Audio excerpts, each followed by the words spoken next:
Shalom, Assalamualaikum warahmatullahi wabarakatuh. Om Swastiastu, Namo Buddhaya, Salam Kebajikan. Perkenalkan dari kami dari kelompok 10 kelas A. Saya sendiri bernama Miko Tanya dan Vita Sinaga beserta teman saya. Jadi pegang guru sendiri. Dan juga saya jadi Papa Enda.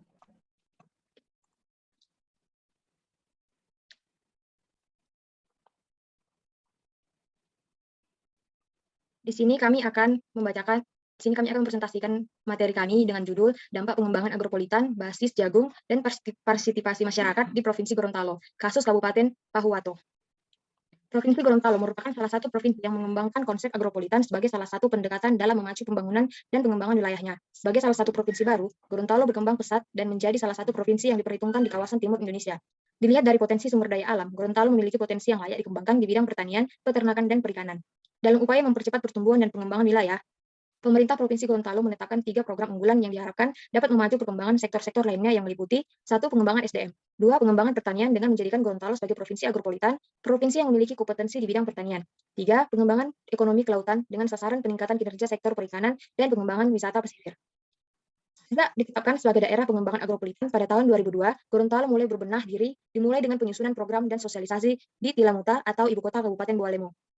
Penetapan Kecamatan Rondangan sebagai kawasan agropolitan untuk menjadi prioritas pembangunan hingga penetapan desa Mohotolu sebagai pusat desa pertumbuhan. Selanjutnya, pada tahun 2003 dilaksanakan perencanaan dan penyusunan master plan dan implementasinya beserta pengawasannya dilaksanakan dengan melibatkan masyarakat di kawasan melalui lembaga pengelolaan agropolitan.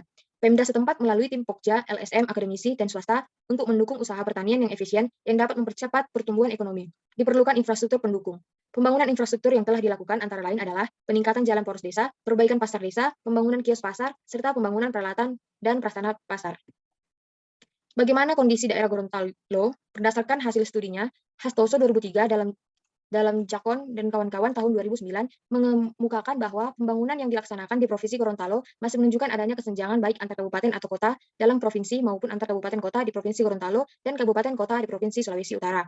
Sejalan dengan hal tersebut, hasil studi P4W 2002 mengemukakan bahwa secara umum wilayah Provinsi Gorontalo mengalami fenomena backwash effect, dalam arti akumulasi aliran neto nilai tambah langsung keluar wilayah, terutama ke Bitung atau Manado, Makassar, atau langsung keluar negeri. Penyebab utama aliran neto nilai tambah negatif adalah keterbatasan akses Gorontalo ke pasar ekspor langsung. Kapasitas pengolahan atau industri pengolahan setempat yang terbatas, di samping lemahnya kapasitas sumber daya manusia dan kelembagaan lokal. Di kawasan pengembangan agropolitan sendiri, dalam hal ini, Kabupaten Pahuwato masih terdapat banyak permasalahan seperti masih tingginya tingkat kemiskinan, rendahnya tingkat pengetahuan petani, dan masih terbatasnya sarana-prasarana penunjang yang ada, yang ketiganya menjadi faktor penting yang berpengaruh terhadap keberhasilan pengembangan agropolitan basis jagung di daerah ini. Selanjutnya akan dibacakan oleh teman saya, Lida Depega.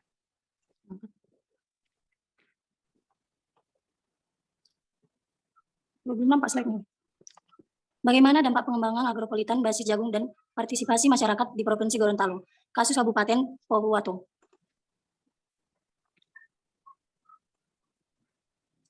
Ekonomi wilayah. Laju pertumbuhan sektor pertanian, subsektor tanaman bahan makanan, komoditi jagung, sektor industri pengolahan, sektor listrik dan air bersih, serta sektor keuangan di Kabupaten Bualemo mempunyai tingkat kompetisi lebih tinggi jika dibandingkan dengan sektor-sektor lain.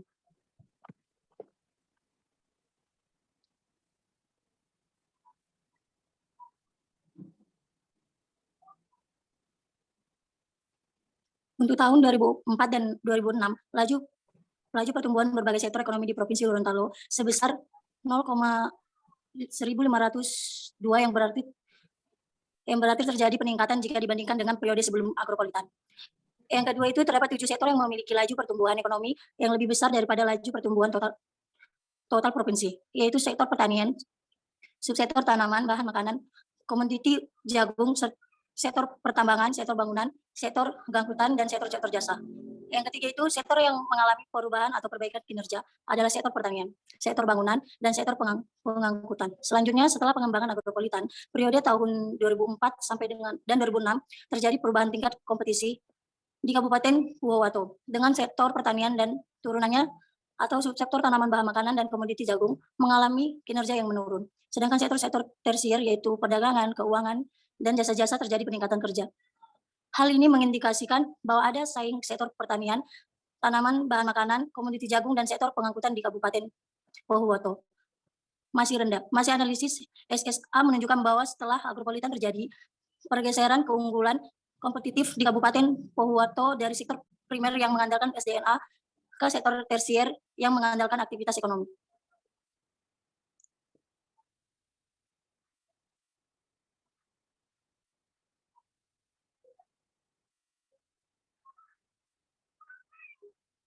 Usaha tani jagung pada wilayah sampel menunjukkan terdapat kecenderungan rata-rata tingkat pendapatan petani jagung per hektar per tahun di kawasan agropolitan lebih tinggi jika dibandingkan dengan kawasan non-agropolitan. Rata-rata tingkat pendapatan usaha tani jagung di kawasan agropolitan sebesar 10, itunya tuh semua weh. 10 per hektar. 10 berapa tuh, Jel? 10 juta. 10 juta per hektar aja, Lid. Oh, 10 juta per hektar per tahun, sedangkan rata-rata tingkat pendapatan petani di kawasan non-agropolitan sebesar ini 5 juta. 5 juta per hektar per tahun. Hal ini berarti bahwa pembangunan infrastruktur agropolitan antara lain dengan pembangunan jalan usaha tani dan pasar, penyuluhan dan penetapan harga dasar jagung oleh pemerintah mempunyai efek yang berarti terhadap rata-rata peningkatan pendapatan petani di kawasan agropolitan.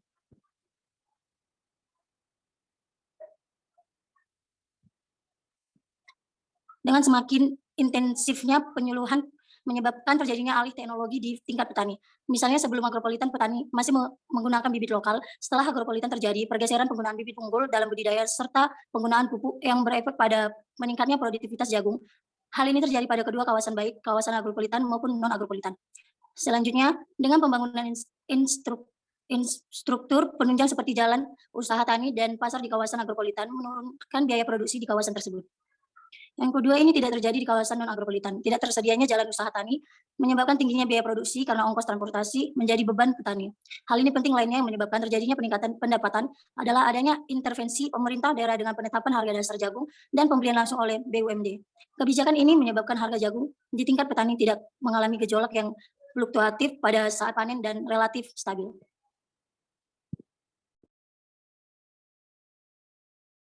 Selanjutnya akan dibacakan oleh teman saya, Angelika Pendong.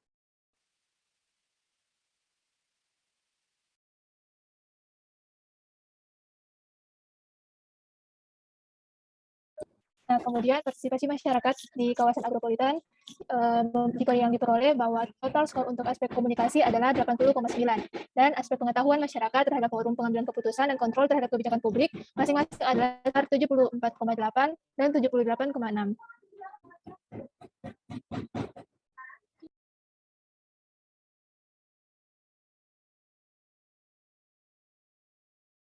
Dari segi komunikasi, terlihat bahwa program-program dalam lingkup desa pada dasarnya sudah melalui diskusi baik kelompok tani maupun dalam forum desa. Meskipun intervensi dari pemerintah masih terlihat cukup dominan. Hal ini dipresentasikan dengan 83,3% responden yang mengemukakan bahwa masyarakat masih melakukan apa yang diinstruksikan oleh pemerintah, baik melalui penyuluh pertanian maupun melalui petugas tingkat kecamatan. Dari segi pengetahuan masyarakat terhadap pengambilan keputusan, masyarakat tidak mengerti dan tidak pernah terlibat di dalamnya. Yang diketahui masyarakat adalah bahwa kebijakan yang sudah ada harus mendapat dukungan masyarakat dengan keterlibatan mereka dalam setiap program yang ditawarkan. Selanjutnya, dari segi kontrol terhadap kebijakan publik melalui wadah kelompok tani, masyarakat bisa melakukan kritik terhadap program yang tidak sesuai dengan kondisi dan keadaan sekarang dalam masyarakat, meskipun itu hanya sebagai bahan informasi karena sering tidak mendapat respon yang positif. Kemudian, jadi dari hasil pemaparan kami dapat disimpulkan bahwa yang pertama, program agropolitan basis jagung meningkatkan perekonomian wilayah melalui pergeseran struktur perekonomian wilayah. Secara kooperatif, pengembangan agropolitan basis jagung mampu menarik atau menggerakkan sektor industri pengolahan dan listrik dan air bersih sebagai sektor sekunder dan sebagai sektor tersier, sehingga dapat memberikan multiplier effect yang besar terhadap total perekonomian wilayah. Akan tetapi, secara kompetitif, sektor-sektor unggulan seperti subtanaman bahan makanan, komuniti jagung, sektor bangunan, dan sektor pengangkutan masih memiliki daya saing yang rendah, dapat menghambat perekonomian wilayah. Yang kedua, agropolitan meningkatkan pendapatan usaha tani petani di kawasan agropolitan dengan adanya penyuluhan, intervensi harga dari pemerintah daerah, dan tersedianya infrastruktur. Dari hasil analisis menunjukkan perbedaan yang signifikan antara pendapatan usaha tani di kawasan agropolitan dengan pendapatan usaha tani di kawasan non-agropolitan. Rata-rata pendapatan usaha tani di kawasan agropolitan masih lebih tinggi daripada rata-rata di kawasan non-agropolitan, yaitu sebesar 10 juta per tahun, dan di kawasan non-agropolitan yaitu 5.506.966 per hektar tahun. Yang ketiga, tingkat partisipasi kawasan agropolitan tingkat partisipasi Einstein berada pada konsultasi.